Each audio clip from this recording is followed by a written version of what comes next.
15 bishii Oktoobar sanadkii 1969 ayaa la dilay madaxweynihii Soomaaliya Cabdirashiid Cali Sharmaake isagoo socdaal ku marayay magaalada Laascaanood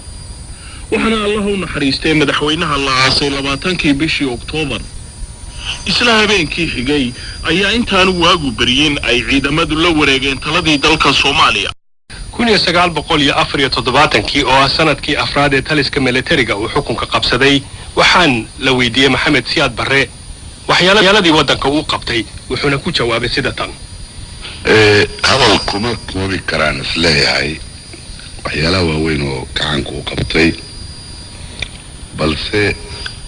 waxaan u madan mid ka taabto aan isleeyahay waxa ugu weyn waxay noqon karaan in dadka Soomaalida oo awalto hurday inuu hurdada ka toosay dadka Soomaalida oo awalto ogeyn iyaga dad ahaan awoodooda iyo dalkooda khayraadka ku jira iyo iyaga naftooda waxa ay isu yihiin inay maanta garteen haddaan midwadu ka soo tilmaamana مثلا waxaan نورو قرن كراهية سوماليدو إن أي حاجة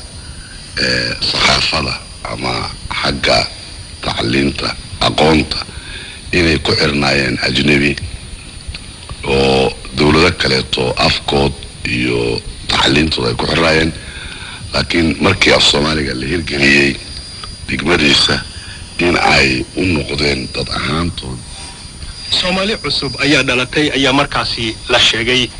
dadkana waxay u hanweynaayeen waxyeelada dalka iyo dadkooda ay qaban karaan guulahaasi waxay dhaliyeen suugaan iyo heesooyin dadka qaarkii ay ku qaadaan guulwada siyaan waxaana kamid ah heesahaasi midatan